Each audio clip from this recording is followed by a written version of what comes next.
생존의 조건은 사실은 적응이라고 생각해요. 적응하고 나름대로 생목을 찾아가는 게 되게 중요하다고 생각을 합니다. 변화되는 세상에 대해서 살아가는 방법은 상상하지 않고서는 어렵죠. 상상을 많이 하는 사람들은 미래를 바꿔나갈 수 있는 거죠. 우리 한석현 작가 같은 경우에는 인간에 의해서 죽음을 당한 나무들을 다시 조합해가지고 나무를 다시 만든 작업들, 이런 작업도 좋았고, 한석현 작가가 이번 포럼 새로운 생존 조건은 나무라고 생각을 한 거고요. 거기 새로운 그 생명을 피우기 위해서 우리가 무엇을 해야 되는지 시각적으로 보여주는 생각을 합니다.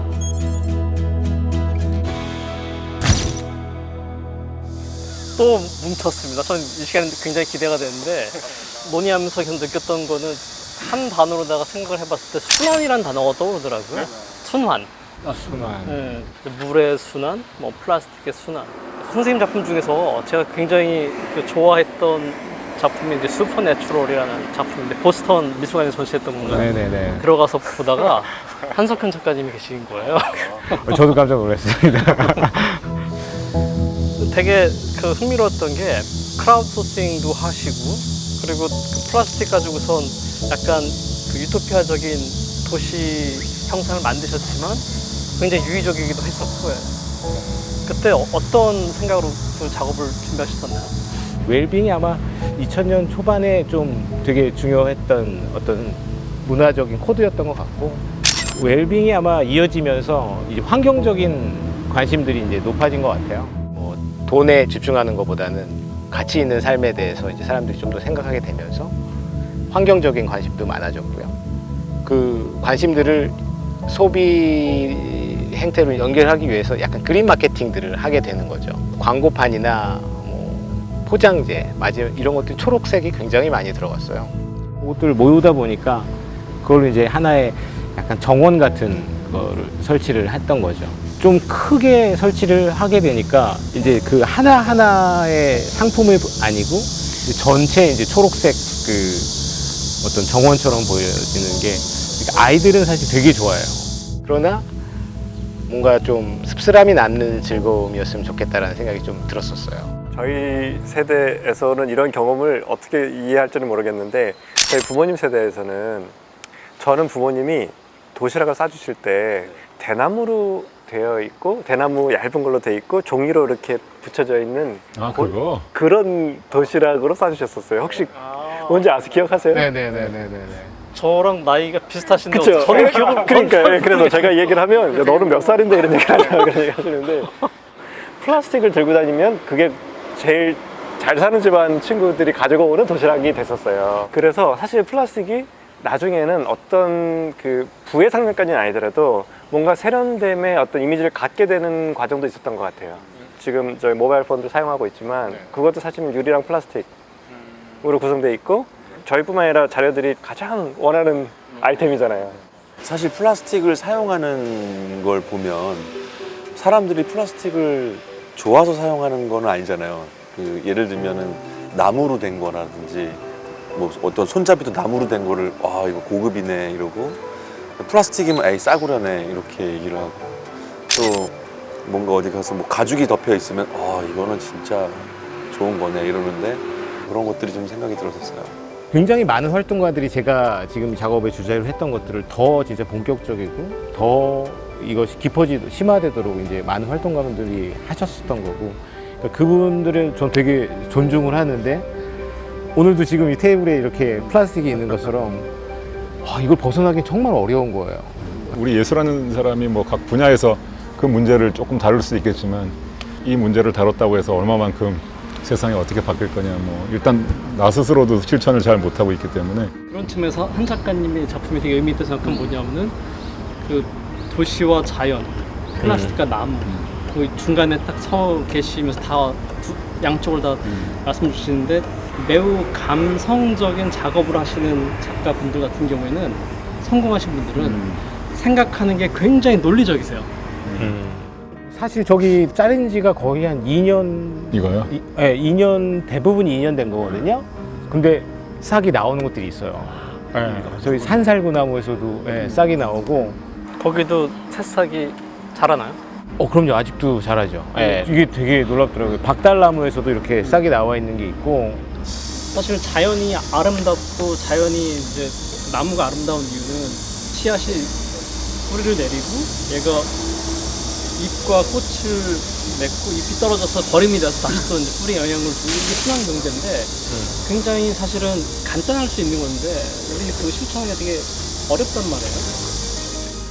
나무가 살았는지 죽었는지 건강한지 건강하지 않은지를 판단하는 기준은 나뭇잎이라고 생각해요. 그래서 만약에 제가 만든 인공의 형태의 나무지만 거기에서 자라게 된다라면 저는 또 다른 의미의 새로운 생명이 만들어지는 게 아닐까라고 생각을 해서 했었던 작업이고요. 나무들이 사실은 잘리지 않고 더 자랐으면 얼마나큼의 그 큰 나무가 됐을까, 약간 그런 상상들이 시작점이었었고요.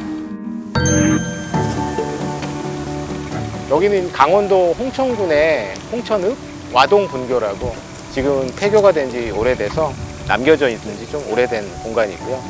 이번에 이제 강원 키즈 트리엔날레라는 행사가 있어서 이 장소에서 작품 해달라고 초대를 받았습니다. 여러 가지 벌목된다거나 이제 도로 포장 같은 공사 때문에 이제 잘려진 나무들을 모여놓은 곳이 있었어요. 거기서 가장 이제 좀 오래되고 큰 나무들을 선택을 해서 가지고 온 거고요. 이 그루터기를 보면 사실은 그 나무가 얼마나 컸는지 상상할 수 있잖아요. 그렇게 상상할 수 있는 그 그루터기였으면 좋겠어요. 얼마나 큰 나무였을까를 생각하는 거였으면 좋겠고, 그 이후에 새롭게 자라나는 새로운 나무에 대한 상상할 수 있지 않을까 생각은 합니다.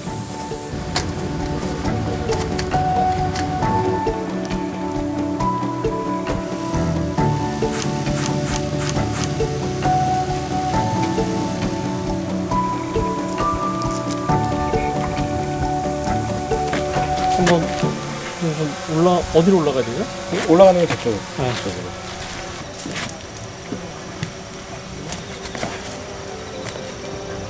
아, 이게 재밌는 게 이 죽은 나무를 모아가지고선 나무를 만들고 그 나무가 또 작은 또 생명체를 또 잉태하고 있는 것 같아서 재밌는 것 같아요.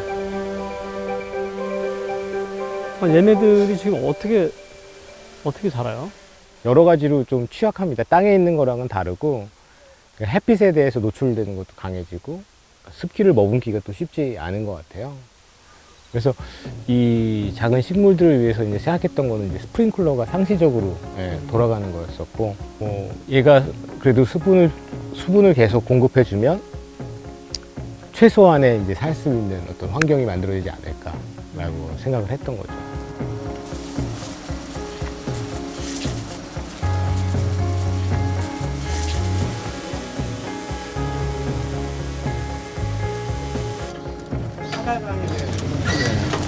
어떻게 이렇게 남아있을 수 있지? 네. 껍질 위에는 없었던 건데, 그쵸? 네네네, 껍질 아래. 얘는 그럼 네. 여기 그대로 이렇게 남아있나? 어떻게 되죠? 지금 계획은 제가 처음부터 드렸던 제안은 원래 이제 100년 프로젝트를 아, 제안을 100년. 드렸던 거예요. 예. 이 작품이 이제 계속 사랑을 받는다면 좋겠다는 생각도 했거든요. 이번에 이제 제작하는 작업은 그동안에 제가 다시나무 프로젝트라는 프로젝트로 진행해오던 작업의 연장선에 있어요. 좀 다른 부분은 이번 작업은 이제 저는 일단 어린이를 위한 부분이 좀 중요한 부분이었었고요. 그래서 어린이들이 어떤 감흥을 받을 수 있을까, 그것에 대한 좀 상상을 좀 했었어요.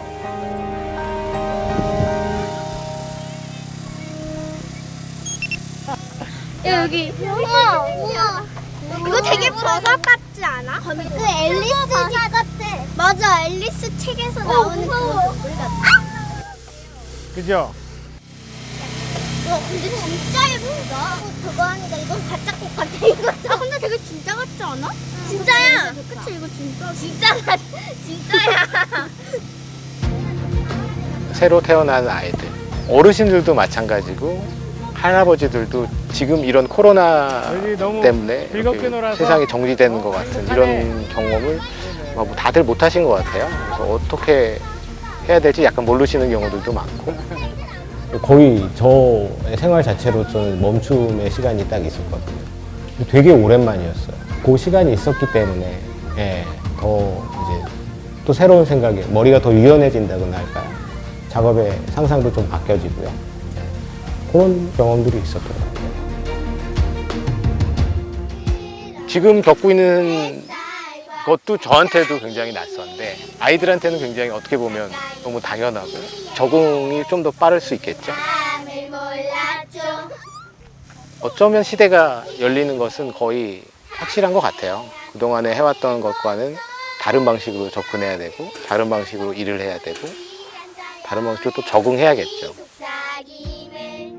변화되는 세상에 대해서 살아가는 방법은 상상하지 않고서는 어렵죠. 예. 새로운 방법을 또 상상해야 되고 새로운 방식, 새로운 삶의 방식, 또 새로운 도구들 기본적으로 다 상상에 기반을 하는 거겠죠. 상상을 많이 하는 사람들은 미래를 바꿔나갈 수 있는 거겠죠. 제가 뭐 미술가로서 미래에 대해서 예측하기는 사실 되게 어려운 것 같아요. 대신에 이제 제가 할 수 있는 역할은 어쩌면 어떤 상징적인 그런 것들 연상하거나 지금의 시대를 연상하고 미래에 대해서 상상할 수 있는 어떤 작은 어떤 상상의 기초가 되는 씨앗을 만들어주는 정도? 네. 라고 생각은 합니다. 네.